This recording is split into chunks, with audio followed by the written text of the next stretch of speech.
بسم اللہ الرحمن الرحیم۔ باب الفصل الاول عن انس قال قال رسول اللہ صلی اللہ علیہ وسلم تسحروا فإن في السحور برکۃ، متفق علیہ۔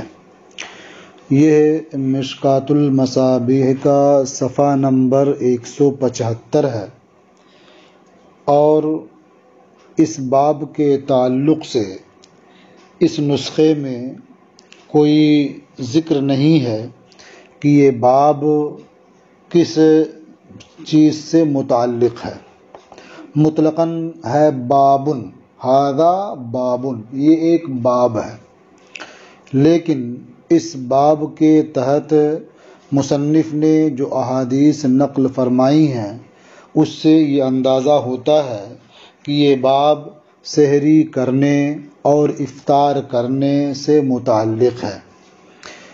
تو باب کے تحت مندرج احادیث کے پیش نظر یہ کہہ سکتے ہیں کہ ھذا باب السحور والافطار، یعنی یہ باب سحری کرنے اور افطار کرنے کے بیان میں ہے۔ الفصل الاول، پہلی فصل۔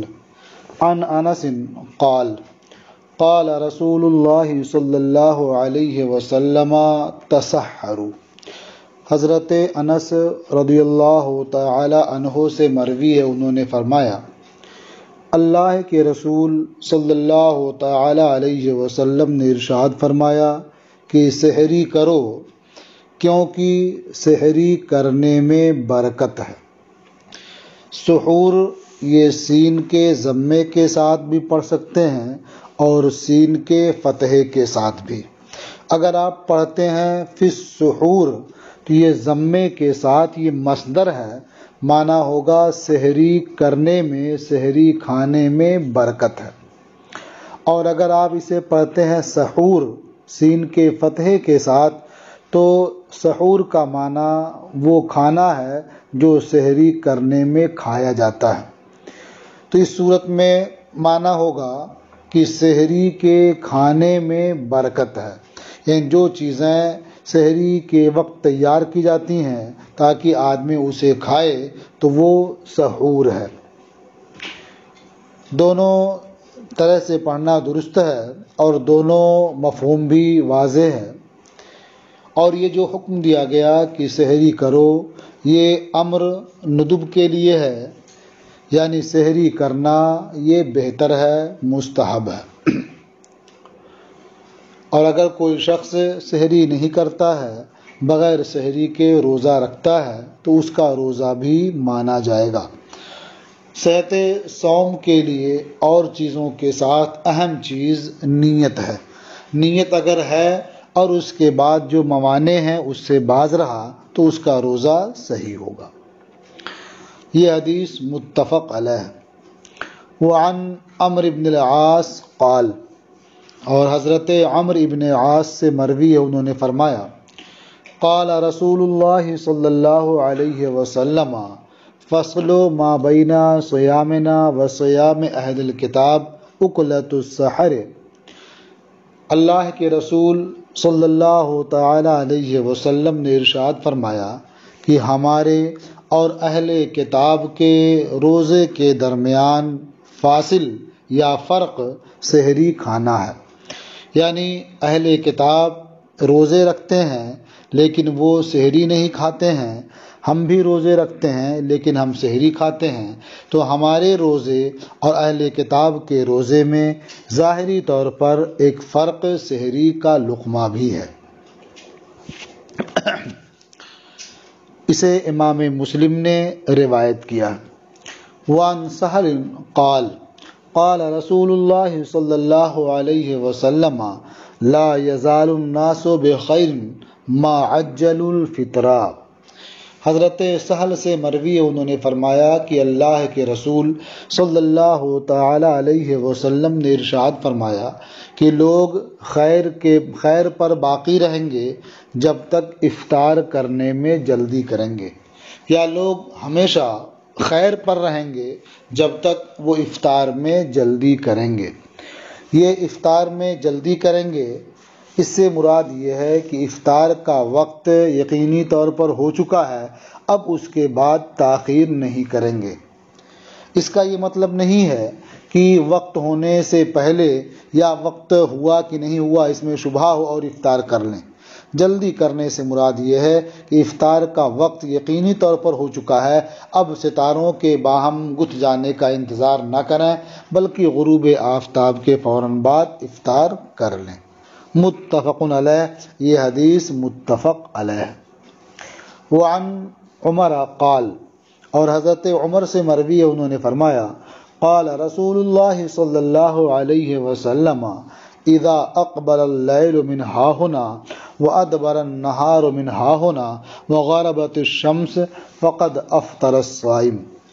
اللہ کے رسول صلی اللہ تعالی علیہ وسلم نے ارشاد فرمایا کہ جب رات یہاں سے آ جائے، یعنی مشرق سے رات کی تاریکی ظاہر ہو جائے، وَأَدْبَرَ النَّهَارُ مِنْ هَاهُنَا، اور دن یعنی اس کی روشنی یہاں سے یعنی مغرب سے رخصت ہو جائے اور آفتاب غروب ہو جائے، فقد افطر الصائم، تو روزہ رکھنے والا افطار کے وقت میں داخل ہو گیا، یعنی اس نے افطار کیا یا نہیں کیا لیکن وہ افطار کے وقت میں داخل ہو چکا ہے، یعنی اب وہ جب بھی چاہے افطار کر سکتا ہے۔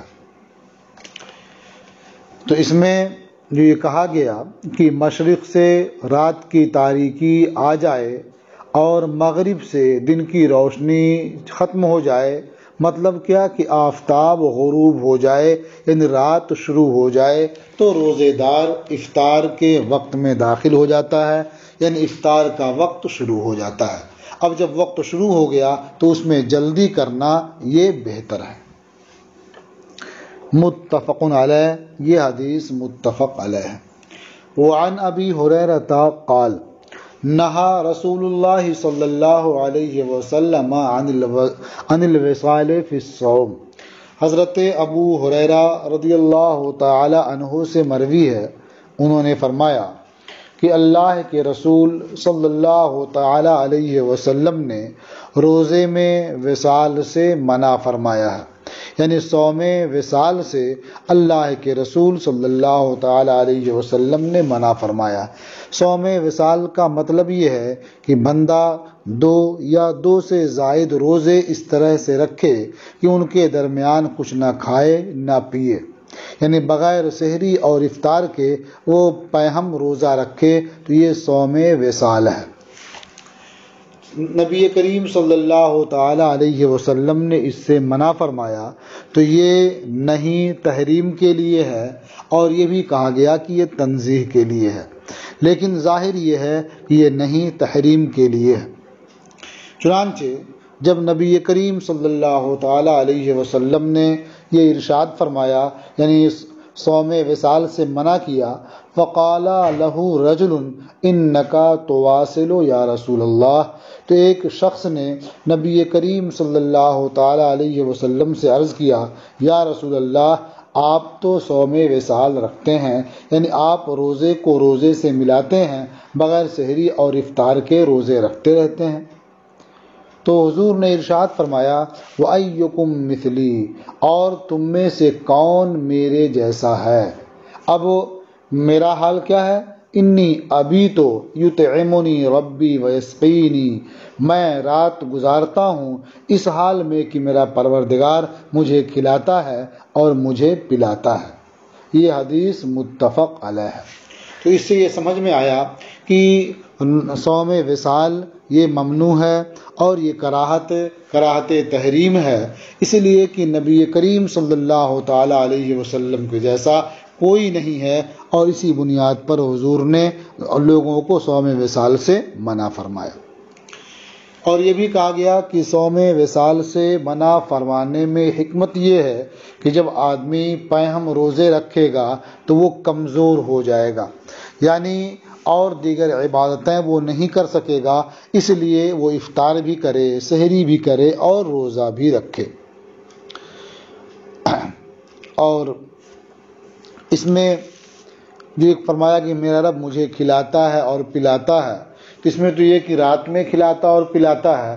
اب کھلانے اور پلانے سے مراد یا تو یہ ہے کہ اللہ تبارک و تعالی جنت سے نبی کریم صلی اللہ تعالی علیہ وسلم کے لیے کھانا مہیا فرماتا ہے، یا مطلب یہ ہے کہ جس طرح سے فرشتوں کو کھانا کھانے کی ضرورت نہیں ہوتی ہے، وہ اللہ تعالیٰ کی تسبیح و تحلیل کرتے ہیں اور اسی سے اللہ تبارک و تعالیٰ انہیں آسودگی عطا فرماتا ہے، انہیں قوت دیتا ہے۔ اسی طرح سے نبی کریم صلی اللہ تعالیٰ علیہ وسلم کو اللہ رب العزت اس دنیا کا کھانا کھائے اور پانی پیے بغیر بھی وہ قوت دیتا ہے، توانائی عطا فرماتا ہے۔ الفصل الثانی ان حفصہ قالت، یہ باب السحور والافطار کی دوسری فصل ہے۔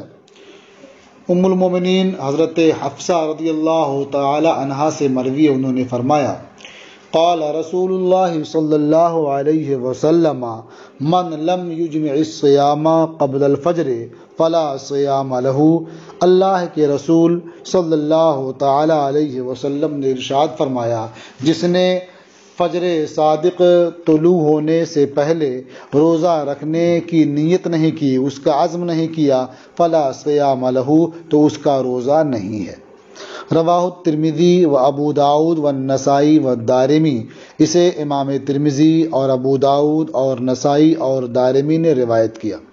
وقال ابو داود وقفہ علی حفصہ معمر والزبیدی وابن عینۃ ویونس الایلی کلہم عن الزہری، اور حضرت ابو داود نے فرمایا کہ معمر اور زبیدی اور ابن عینہ اور یونس ایلی، ان سب نے اسے حضرت حفصہ پر موقوف کیا ہے اور یہ سب زہری سے روایت کرتے ہیں۔ گویا یہ حدیث مرفوعاً بھی منقول ہے اور موقوفاً بھی منقول ہے۔ اب یہ ہے کہ جس نے صبح صادق سے پہلے روزے کی نیت نہیں کی، اس کا روزہ نہیں ہوگا۔ یہ امام مالک کا مذہب ہے۔ ان کے یہاں یہی ہے کہ روزے کے لیے رات ہی کو نیت کرنا شرط ہے، اور امام احمد اور امام شافعی رحمہم اللہ کا مذہب یہ ہے کہ نفلی روزے کے علاوہ میں رات ہی کو نیت کرنا شرط ہے۔ رہ گئے نفلی روزے تو اس میں آدمی صبح کو یا دن نکلنے کے وقت، چاشت کے وقت بھی نیت کر سکتا ہے۔ ہمارے امام اعظم ابو حنیفہ رحمۃ اللہ علیہ فرماتے ہیں کہ آدمی رات میں نیت کر لے تو یہ بہتر ہے، لیکن طلوع آفتاب کے بعد بھی نیت کر سکتا ہے۔ گویا ظہر کبریٰ سے پہلے جب بھی وہ نیت کر لے گا تو اس کی نیت صحیح ہوگی۔ بس شرط یہ ہے کہ نیت کرنے تک کوئی ایسا امر نہ پایا جائے جو صوم کے منافی ہو۔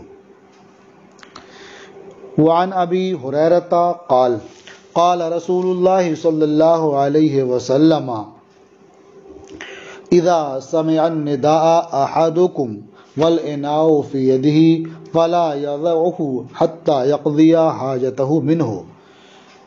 اللہ کے رسول صلی اللہ تعالی علیہ وسلم نے ارشاد فرمایا، جب تم میں سے کوئی اذان کی آواز سنے اور برتن اس کے ہاتھ میں ہو، یعنی وہ کھانا کھا رہا ہو، تو وہ نہ رکھے یہاں تک کہ اس کھانے سے اپنی حاجت پوری کر لے، یعنی جو خواہش ہے اس کے حساب سے وہ کھا لے۔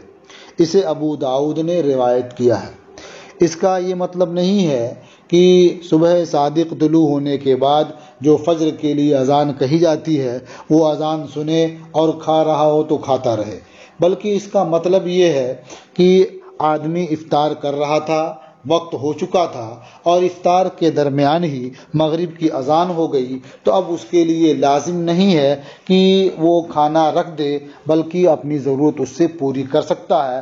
اگرچہ عام حالات میں حکم یہ ہے کہ اذان کے وقت کھانا پینا اور دیگر کاموں کو ترک کر دے، لیکن افطار کرنے کے درمیان اگر اذان کی آواز سنتا ہے تو اس کے لیے روا ہے کہ وہ اسے کھاتا رہے یہاں تک کہ اس سے اپنی ضرورت پوری کر لے۔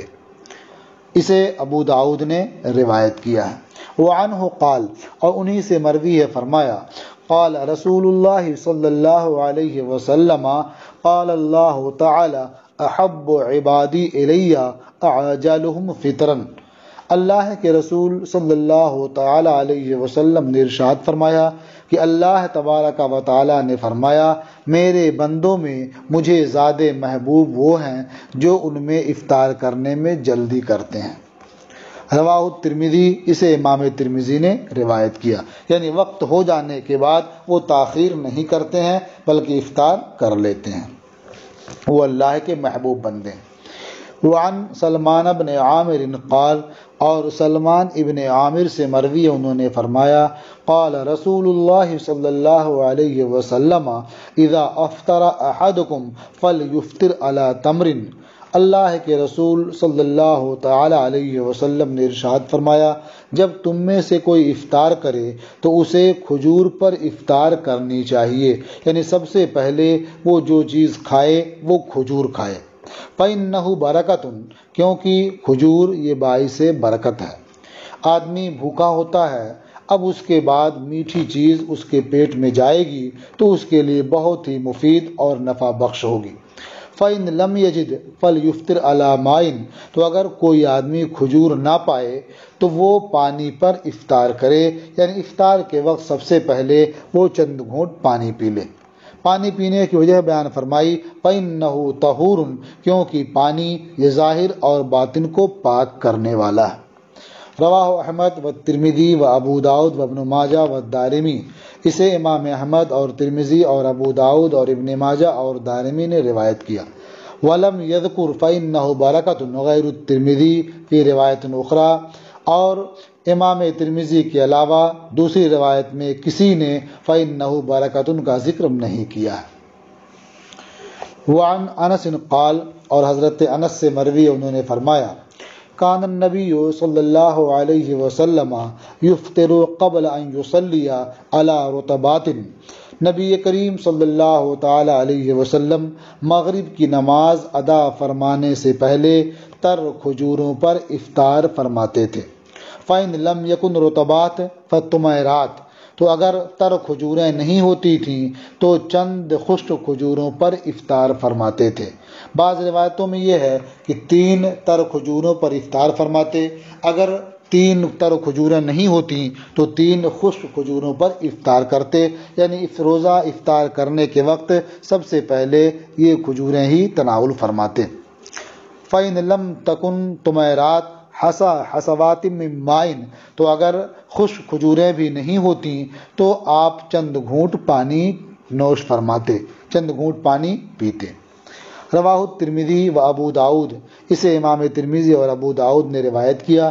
وقال الترمذی ھذا حدیث حسن غریب، اور امام ترمذی نے فرمایا یہ حدیث حسن غریب ہے۔ اس سے معلوم ہوا کہ نبی کریم صلی اللہ تعالی علیہ وسلم کا معمول بھی یہی تھا کہ آپ کھجوروں سے افطار فرماتے تھے، اور اگر کھجوریں موقع پر موجود نہ ہوتی تو پانی سے افطار فرماتے تھے۔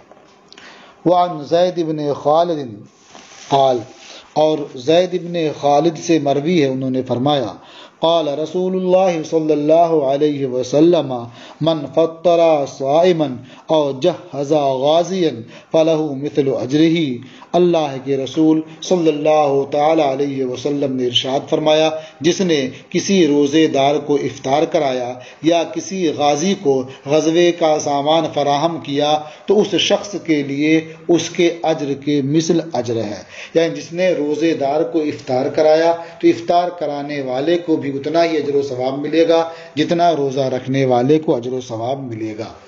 یا اسی طرح سے جس نے کسی غازی کے لیے غزوے کا سامان مہیا فرمایا، جتنا اللہ تبارک و تعالی اس غازی کو اجر و ثواب عطا فرمائے گا اتنا ہی اجر و ثواب اس شخص کو بھی دے گا جس نے سامان کا انتظام کیا ہے۔ رواہ البیہقی فی شعب الایمان، اسے امام بیہقی نے شعب الایمان میں روایت کیا۔ ومحی السنہ فی شرح السنہ، اور محی السنہ نے شرح السنہ میں روایت کیا اور فرمایا صحیح، یہ حدیث صحیح ہے۔ وعن ابن عمر قال، اور حضرت عبداللہ ابن عمر سے مروی انہوں نے فرمایا کان النبی صلی اللہ علیہ وسلم اذا افطر قال ذهب الظمأ وابتلت العروق۔ نبی کریم صلی اللہ تعالی علیہ وسلم جب افطار فرماتے تھے تو ارشاد فرماتے کہ پیاس ختم ہو گئی اور رگیں تر ہو گئی، وثبت الاجر انشاءاللہ، اور اجر انشاءاللہ ثابت ہو چکا۔ رواہ ابو داؤد، اسے ابو داؤد نے روایت کیا۔ یعنی افطار کرنے کے بعد پیاس بجھ جاتی ہے آدمی کی تو فرماتے پیاس ختم ہو گئی، اور اس کی وجہ سے رگیں تر ہوتی ہیں، ہر طرف پانی دوڑ جاتا ہے، تو فرماتے وابتلت العروق۔ اور چونکہ جب بندہ اللہ کی رضا کے لیے روزہ رکھتا ہے تو اجر اس کا اللہ تبارک و تعالیٰ کے ذمہ کرم پر ثابت ہو جاتا ہے۔ وعن معاذ ابن زہرہ قال، اور معاذ ابن زہرہ سے مروی انہوں نے فرمایا، ان النبی صلی اللہ علیہ وسلم کان اذا افطر قال اللہم لک صمت وعلی رزقک افطرت۔ نبی کریم صلی اللہ تعالی علیہ وسلم جب افطار کرتے تھے تو یہ دعا پڑھتے تھے، اے اللہ میں نے تیری رضا کے لیے روزہ رکھا اور تیرے رزق پر میں نے افطار کیا۔ رواہ ابو داؤد مرسلن، اسے ابو داؤد نے مرسلن روایت کیا۔ الفصل الثالث، اس باب کی تیسری فصل۔ عن ابی ہریرہ قال، حضرت ابو ہریرہ سے مروی انہوں نے فرمایا، قال رسول اللہ صلی اللہ علیہ وسلم لا یزال الدین ظاہرا ما عجل الناس الفطرہ۔ دین ہمیشہ، دین اس وقت تک غالب رہے گا جب تک لوگ افطار کرنے میں جلدی کریں گے۔ اب اس کی وجہ بیان فرمائی، لأن اليہود والنصارى یؤخرون، اس لیے کہ یہود و نصارہ افطار کرنے میں تاخیر کرتے ہیں، افطار کو مؤخر کرتے ہیں۔ رواہ ابو داؤد و ابن ماجہ، اسے ابو داؤد اور ابن ماجہ نے روایت کیا۔ تو گویا سحری کا لقمہ یہ ہمارے روزے اور اہل کتاب کے روزے کے درمیان فرق ہے، فاصل ہے یہ، اور اسی طرح سے اہل کتاب یعنی یہود و نصارہ افطار کرنے میں تاخیر کرتے ہیں اور ہم افطار کرنے میں جلدی کرتے ہیں۔ وعن ابی عطیہ قال، اور ابو عطیہ سے مروی ہے انہوں نے فرمایا، دخلت انا و مسروق علی عائشہ، کہ میں اور مسروق دونوں ام المومنین حضرت عائشہ رضی اللہ تعالی عنہا کے پاس گئے، فقلنا یا ام المؤمنین رجلان من اصحاب محمد صلی اللہ علیہ وسلم، اصحاب محمد صلی اللہ تعالی علیہ وسلم میں سے دو آدمی ہیں، دو مرد ہیں، احدہما یعجل الافطار و یعجل الصلاۃ، ان میں ایک افطار کرنے میں جلدی کرتے ہیں اور نماز ادا کرنے میں جلدی کرتے ہیں، والآخر یؤخر الافطار و یؤخر الصلاۃ، اور دوسرے صاحب افطار کرنے میں تاخیر کرتے ہیں اور نماز ادا کرنے میں تاخیر کرتے ہیں، یعنی افطار کو ہی مؤخر کرتے ہیں اور نماز کو ہی مؤخر کرتے ہیں۔ قالت ایہما یعجل الافطار و یعجل الصلاۃ، ام المومنین نے فرمایا کہ دونوں میں کون افطار میں جلدی کرتے ہیں اور نماز میں جلدی کرتے ہیں؟ قلنا عبداللہ ابن مسعود، ہم نے عرض کیا کہ وہ عبداللہ ابن مسعود ہیں۔ قالت ہاکذا صنع رسول اللہ صلی اللہ علیہ وسلم، ام المومنین نے فرمایا اسی طرح سے اللہ کے رسول صلی اللہ تعالی علیہ وسلم نے کیا ہے، یعنی افطار کرنے میں جلدی فرمائی اور نماز ادا کرنے میں بھی جلدی فرمائی۔ والآخر ابو موسیٰ، اور دوسرے صحابی حضرت ابو موسیٰ ہیں۔ تو یہ دو صحابی ہوئے، تو اصحاب کے بارے میں حضور نے صاف ارشاد فرمایا ہے، ان میں سے تم جس کی اتباع کرو گے کامیاب ہو جاؤ گے، تو جس کی بھی اتباع کریں گے کامیاب ہوں گے۔ لیکن یہ حضرت عبداللہ ابن مسعود کا جو عمل ہے یہ عزیمت پر مبنی ہے، اور جو حضرت ابو موسیٰ کا عمل ہے وہ رخصت پر مبنی ہے۔ تو بہتر یہ ہے کہ جب کوئی رکاوٹ نہ ہو تو بندہ عزیمت پر عمل کرے۔ رواہ مسلم، اسے امام مسلم نے روایت کیا۔ وعن العرباض ابن ساریہ قال، اور عرباض ابن ساریہ سے مروی انہوں نے فرمایا، دعانی رسول اللہ صلی اللہ علیہ وسلم الی السحور فی رمضان، سحور سین کے زبر کے ساتھ، یعنی وہ کھانا جو طلوع صبح صادق سے پہلے کھانے کے لیے تیار کیا جاتا ہے رمضان میں، اسے سحری کہتے ہیں۔ مجھے اللہ کے رسول صلی اللہ تعالی علیہ وسلم نے ماہ رمضان میں سحری کے کھانے کی دعوت دی، فقال ہلما الی الغداء المبارک، ارشاد فرمایا بابرکت صبح کے کھانے کی طرف آؤ۔ رواہ ابو داؤد والنسائی، اسے ابو داؤد اور نسائی نے روایت کیا۔ اس سے معلوم ہوا کہ حضور نبی کریم صلی اللہ تعالی علیہ وسلم جس طرح سے افطار کرتے تھے اسی طرح سے سحری بھی کیا کرتے تھے۔ وعن ابی ہریرہ قال، اور حضرت ابو ہریرہ سے مروی انہوں نے فرمایا قال رسول اللہ صلی اللہ علیہ وسلم نعم سحور المؤمن التمر، مومن کی کتنی بہتر ہے مومن کی سحری کھجور، یعنی مومن کی سحری کھجور کتنی بہتر ہے، یعنی آدمی سحری میں بھی کھجوریں کھائے تو یہ بہت اچھا ہے، بہت بہتر ہے۔ رواہ ابو داؤد، اسے ابو داؤد نے روایت کیا۔